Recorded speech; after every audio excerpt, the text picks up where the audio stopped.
Hello, family. Welcome back to the African Diaspora News Channel. I'm Wongel Zelalem, and today we are here with another live stream.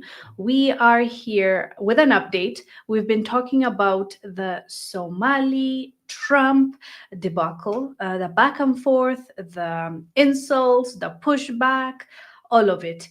And now the people of Minneapolis are speaking and they are rallying behind the Somali community. They are saying that we stand with them. We are against what Donald Trump is saying. And I am here with a few clips for you in case you missed that debacle. But in the meantime, we're waiting for a few people to join before I show you the video. I would like to say hi to those that are already in the chat and watching this video from wherever. Welcome to this live stream. So as you know, I'm not sure if you've been following up on this, but there's a lot going on. There is pepper spraying, there is by ICE feds, there is breaking into people's homes, there is a protest, and there's whistling. There's so much going on. I can't wait to update you all, but first let's watch what the people of Minneapolis, at least the ones that protested, what they are saying about this situation, and they are, as they're calling them, their Somali neighbors. Living your rights are under attack. What do we do? Stand up, fight back. Stand up, fight back. What we heard about, what the president says, the entire community has heard about it. They really feel real disgusting that he's dividing us by Somalis, Mexicans, Asians, black, white, and that's not what America is about. Where they are far from legal help, their family. I'm not scared, there's nothing to be scared of. There's a constitution in this country, and we have. When I heard that President Trump was sending his ICE goons into my community, I decided to come out here. I grew up here, grew up around a ton of Hispanic and Somali people, so it's very natural if you live in a community and your neighbors are being targeted, you just go out there. When I heard that. Yeah, and there's more that I'm going to show you. There are pastors speaking out, communities. They held a prayer for them. I don't know if you've seen that, but yeah, there's quite a bit happening. But there are some that are anxious as well. I've heard some reports and some people giving interview, the ones that are, of course, citizens of the US, they are claiming that people are afraid of leaving their homes to go to work because they can just randomly be stopped and they might be detained. And there's a lot of people that they've detained already. So people are panicking. That is what they are saying. And this is the prayer that has been held on Somali. We shall overcome. Two different gatherings stand for justice, safety, and humanity, with a similar purpose: to stand with Somali neighbors after the Trump administration targeted them with harsh words and renewed attention in immigration enforcement. The Lord is already working out the prayers. Shaletta Brundage, activist and media personality, brought in faith leaders for prayers in the Cedar Riverside neighborhood. And give him the solutions, Lord, to what this city needs. They prayed over Minneapolis Police Chief Brian O'Hara. We'll walk hand in hand.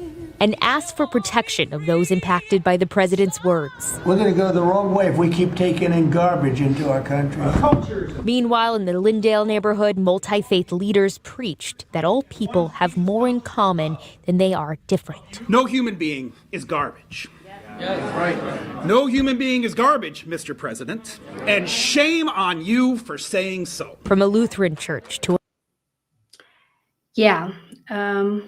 as you watched, there are a couple of people, or at least a number of people, that are coming together.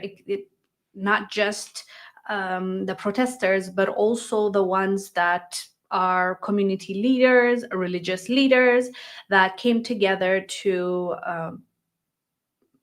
give their support, give their voice, but also to show that they don't support what Donald Trump is doing and saying. I mean, calling them garbage has gone viral, and a lot of people are giving their 2 cents, and they're not very pleased, especially the ones that were in the neighborhood. We've seen so much support when it comes to letting them know when these ICE agents are going to their communities, especially those specific neighborhoods that they know for a fact have a lot of Somali communities.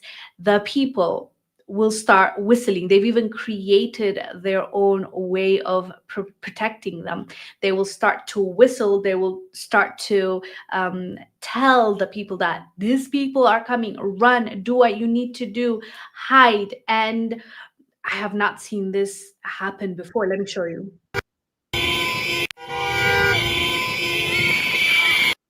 That is done by the way whistling and honking. This is the neighborhood, the community that the ICE agents are or patrols is happening, and they will hood their cars or they will start whistling quite literally. So people maybe that don't have their documents right, or people that are not US citizens, they can quickly run and escape the feds.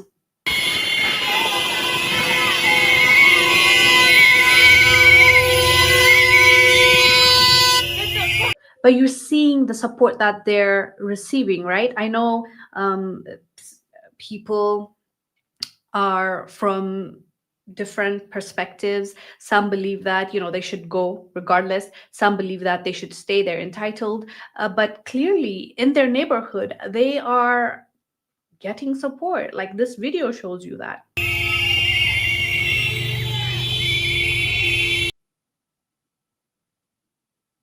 You saw that. Like that is a lot of support that we're looking at, and it's I am shocked by the people from both sides. Are just one side is really angry, one side supports them. And wait a minute, I'm seeing hi.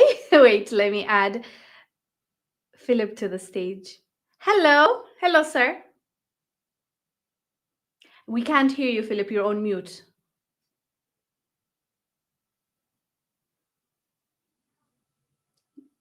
Not yet. Is it me that's supposed to give you? No? I haven't muted you.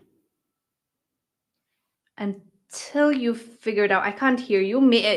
Can you please tell us in the comment section if you can hear Philip?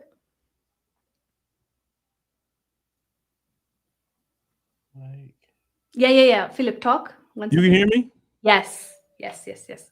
All right, cool. How you doing, Wongel? I'm good. This is a surprise, by the way, fam. We didn't plan this. Welcome. Nice to have you. It wasn't planned at all. It was just me just randomly cruising and seeing what everybody got going on.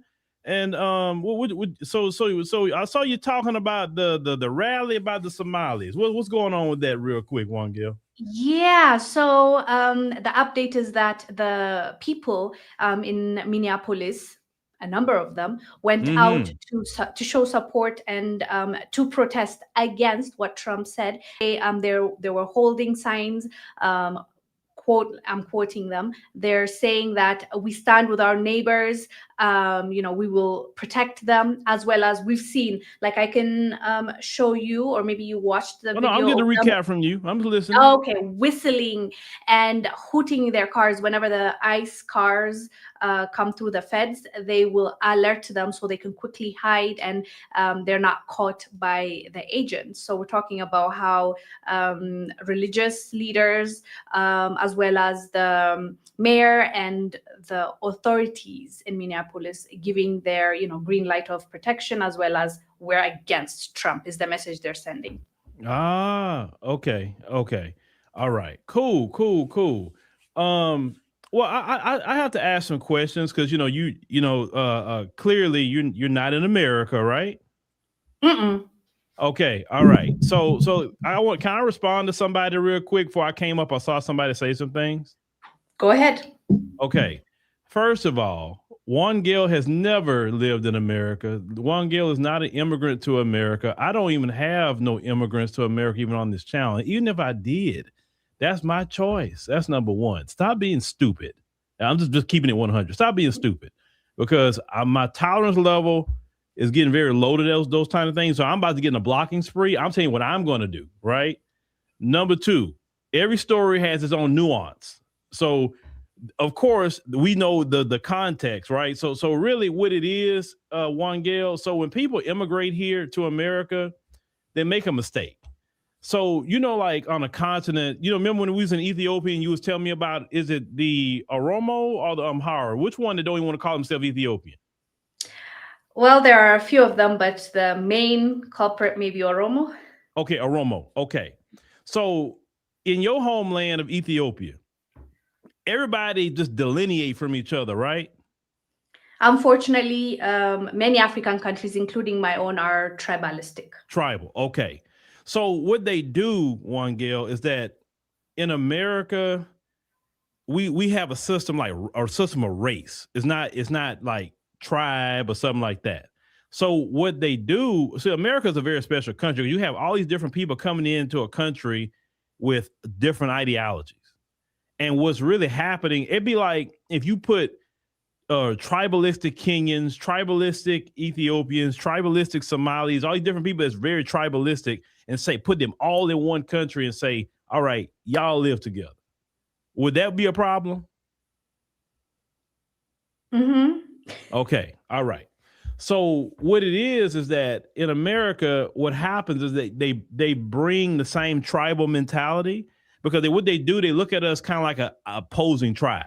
Like no different, they would look at you as an opposing tribe, right? And so what they do, they separate themselves in America, just to give you some nuance. They separate themselves in America, and then they go on to their own little communities, and they kind of stay with themselves.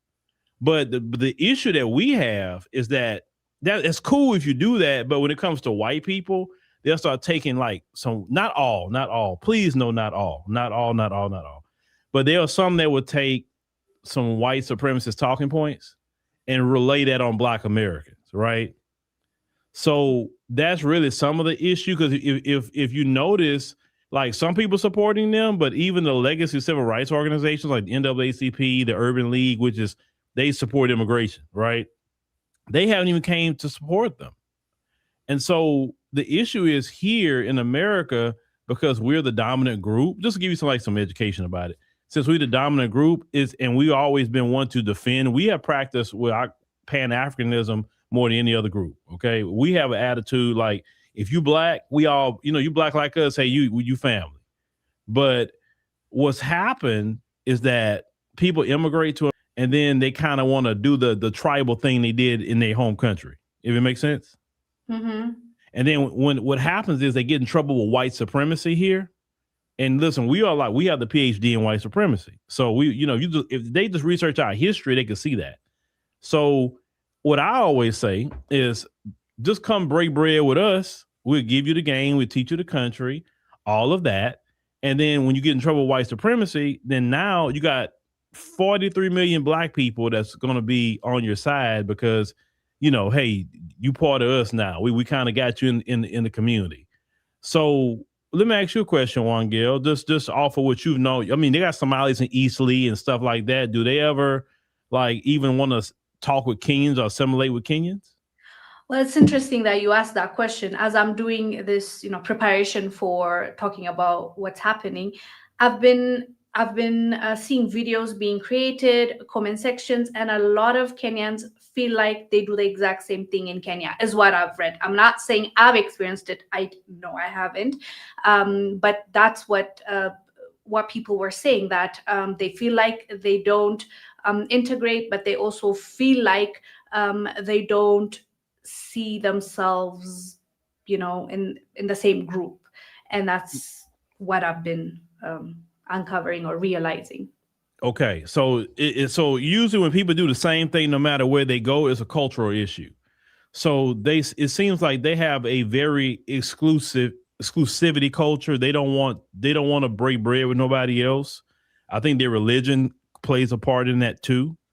But they don't want to break bread with nobody else. They some of them may feel that they're a superior culture than everybody else. So clearly, if the Kenyans are saying it's happening here. And then some South Africans have said the exact same thing.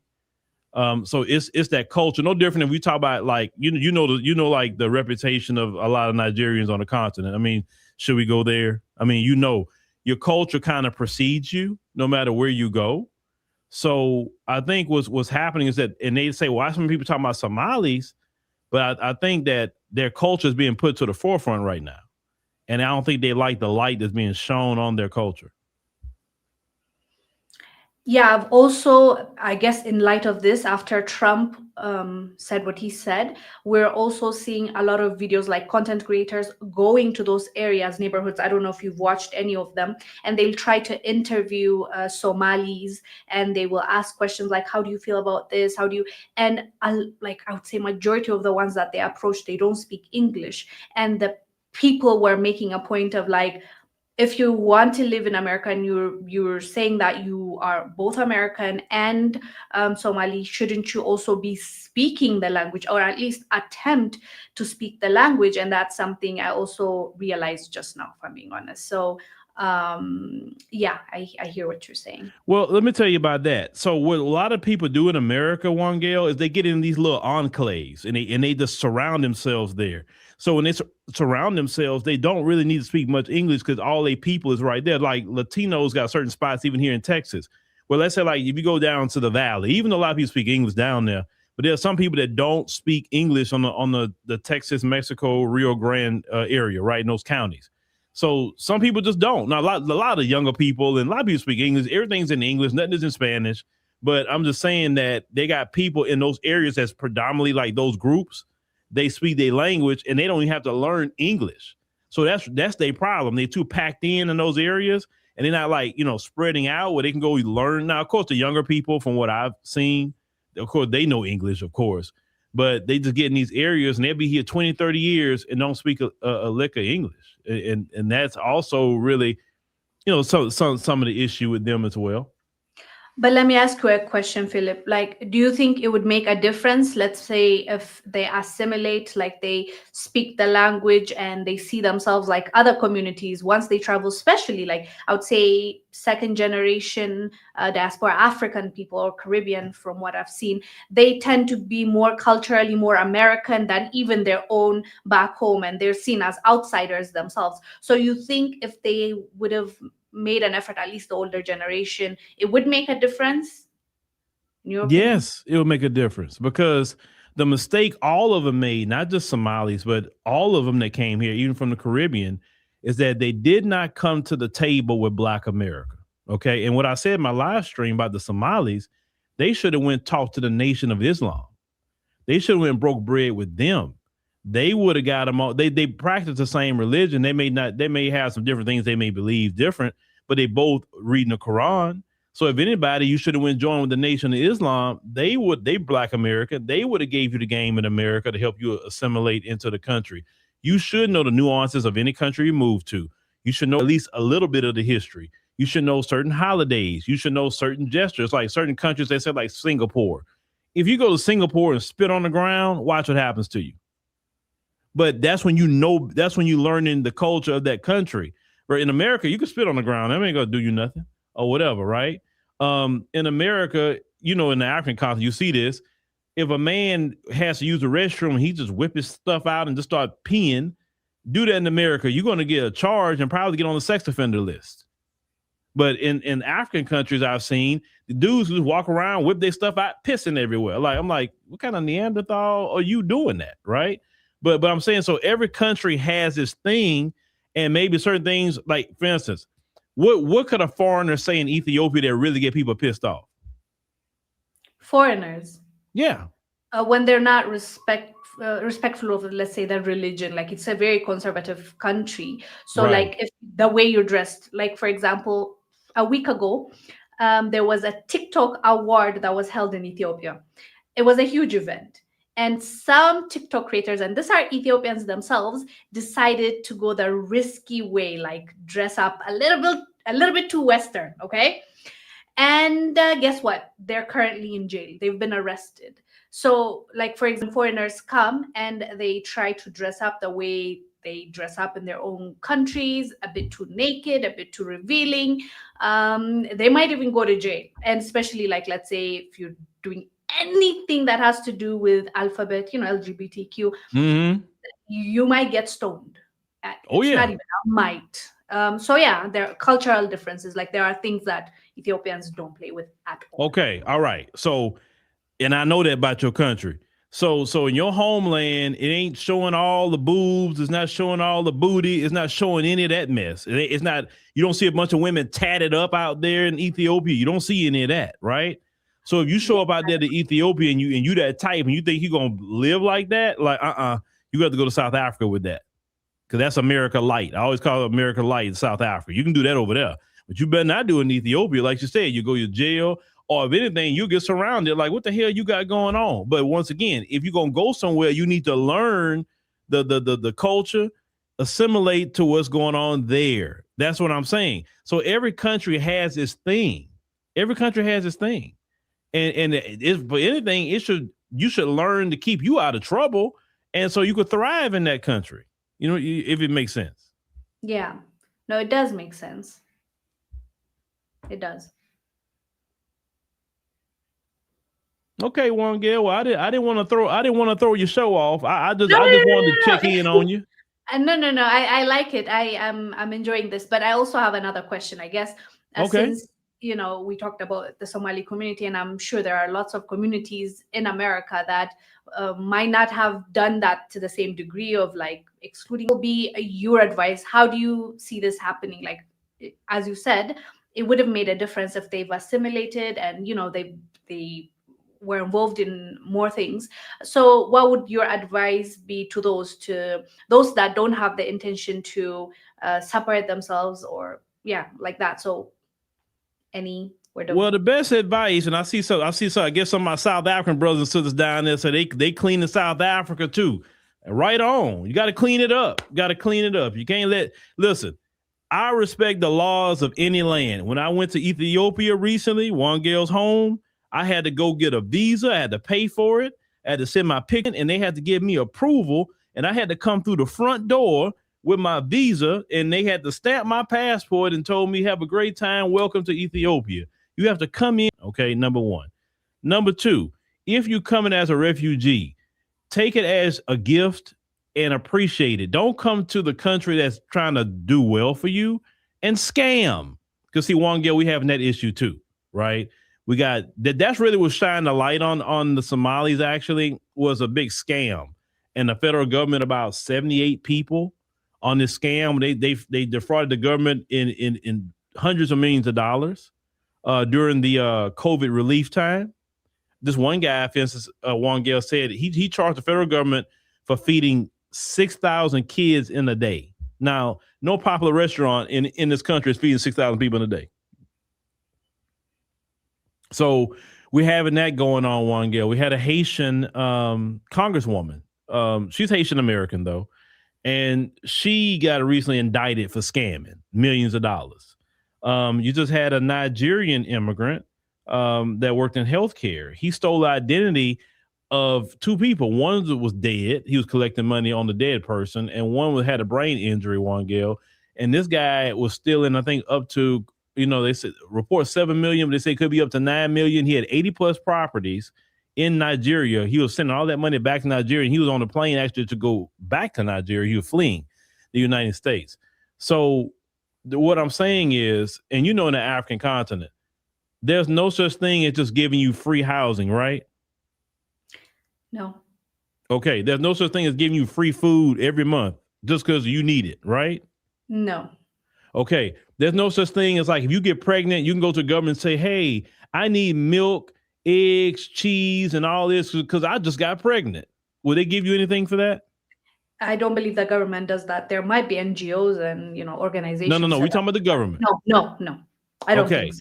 Well, in America, you get all that, Wongel. You can get if you poor, you can get the government to pay for a part of your rent. Like just through the government. It's called Section 8 housing. And what happens is that a lot of these people come, take advantage of those programs, and then at the same time, Wongel, while they take advantage of the programs that we're paying taxes for, then they'll still follow up with saying something about like, oh, black people are lazy, black people are this, black people that. You don't even live around black people. And even if a black person is lazy, so what? How does that affect you? If somebody's lazy, Wongel, I love it. You know why I love it? Because that's one less person I got to compete with.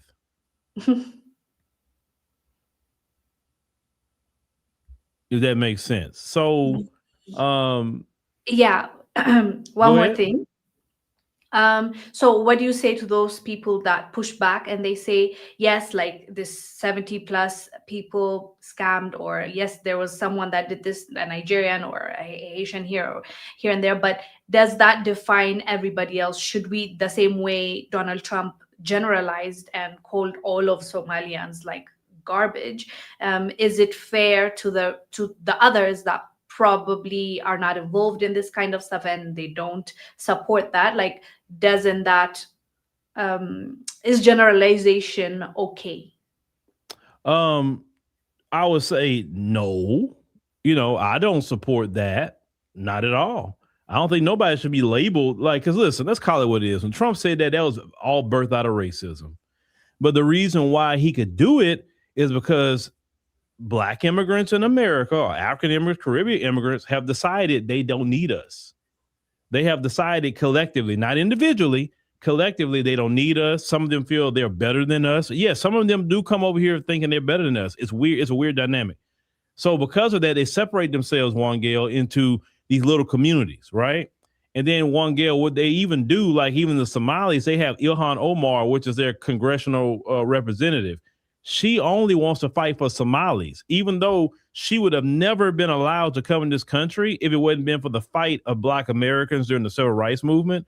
And we got the Civil Rights Act and the Hart-Celler Act that even allow immigration of people like Ilhan Omar, the Somalis, Jamaicans, all Caribbeans, Africans. If it wouldn't been for that, they couldn't even come into this country because white people only wanted Europeans coming to this country. They didn't want no Mexicans. They didn't want nobody here. So after the Civil Rights Act, that's when all these other groups start being able to come into this country. Then the crazy part is they feel like we didn't get them in the door, and then they want to disrespect us at the same time.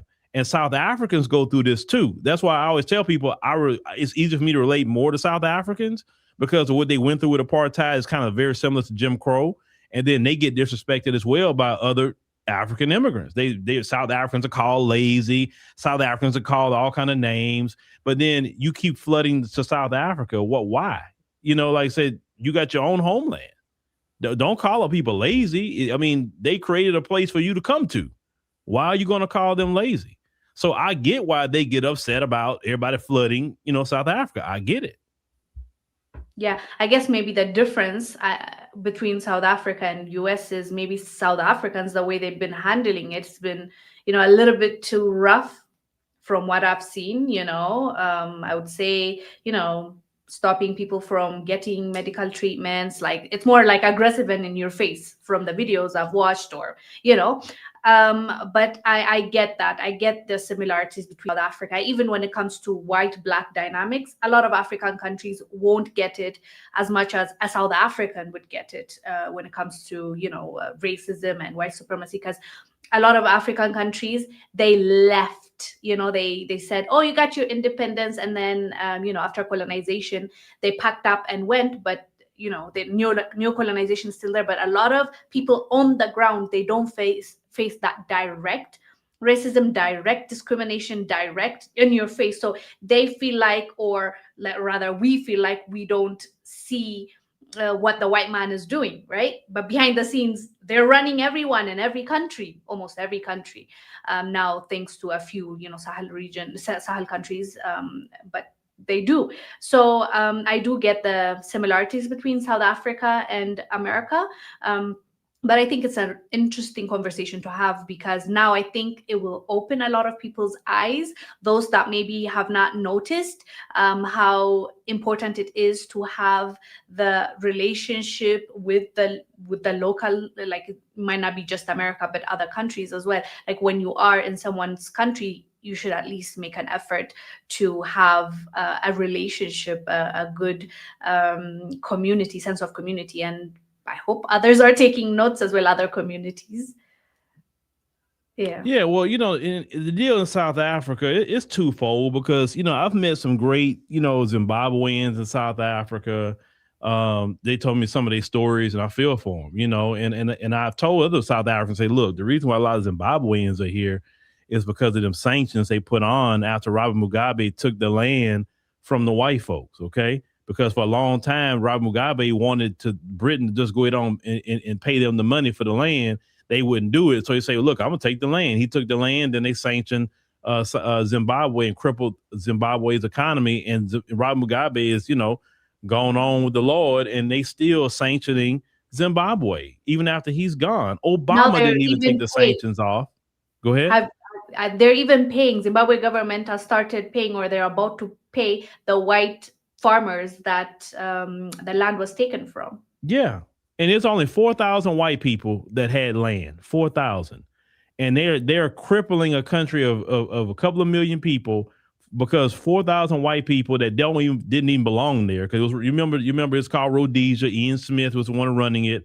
It was colonized. It was called Rhodesia. And then, of course, Robert Mugabe was a freedom fighter and, took down that regime. And then, it changed to Zimbabwe. So he was a freedom fighter. Now, was he perfect in different things he did? No. So I'm not saying he was perfect, not at all. But it's still wrong with the Western world doing Zimbabwe. And there's no reason to have those sanctions on there. Zimbabwe can't affect nobody. So why are they do? So anyway, it causes immigration into South Africa. South Africa has one of the best economies in the African continent. And it's the closest thing to America you're going to get. I'm just telling anybody that. So that's why everybody floods that one country, Somalis and everybody else that go over there, go there too, from what, I've heard on the ground. But my thing is, you're talking about Operation Dadula. See, you wouldn't have an Operation Dadula if Home Affairs was actually doing their job. True. Home Affairs is not doing their job. And also, Cape Town, there's a lot of illegal white people in Cape Town, a lot of illegals. And they come with a visa and they just stay, right? So my only criticism of Operation Dadula, Wongel, was that, okay, I'm cool with you doing, but make sure you go to Cape Town and go get them illegal white people too. Exactly. Matter of fact, you should be in Cape Town first and go get them illegal whites out because they don't belong in South Africa. Yeah, I agree. I agree with you. There's like a double standard, almost like the others, because of their skin color, they're untouchable kind of thing, which is annoying. But yeah, that's part of the mental slavery that we have to unpack and, break away from. Yeah. But okay, Wongel, I'm gonna let you finish. I just want to just pop in on you. Just want to surprise you today. Yeah, that was a good surprise. Thank you so much. All right, well, be good and y'all support Wongel. She doing her thing. She's been in the trenches for some years, so. And she's in the continent. I don't know why y'all keep talking about everybody's an immigrant. Nobody's an immigrant. Stop saying that. You're so traumatized with immigrants. Lord, do your research. But anyway, all right, Wongel. Bye. Well, that was a nice surprise. And, it was nice having Philip and explain certain aspects of the conversation. I enjoyed that. But in a few minutes, Demetria is supposed to go live. So I don't want to, take up her time. So yeah, fam, thank you so much for this chat. It was definitely enjoyable because Philip joined us. And your chats, I've been reading some of them. Some of them I can't even say out loud, but thank you for the chat regardless. Someone asked, is he the CEO of the channel? Yes, Philip Scott is not just the CEO, but the owner of the channel. So yeah, fam, thank you for the chat. I'll see you the same time next time, live streaming. Bye.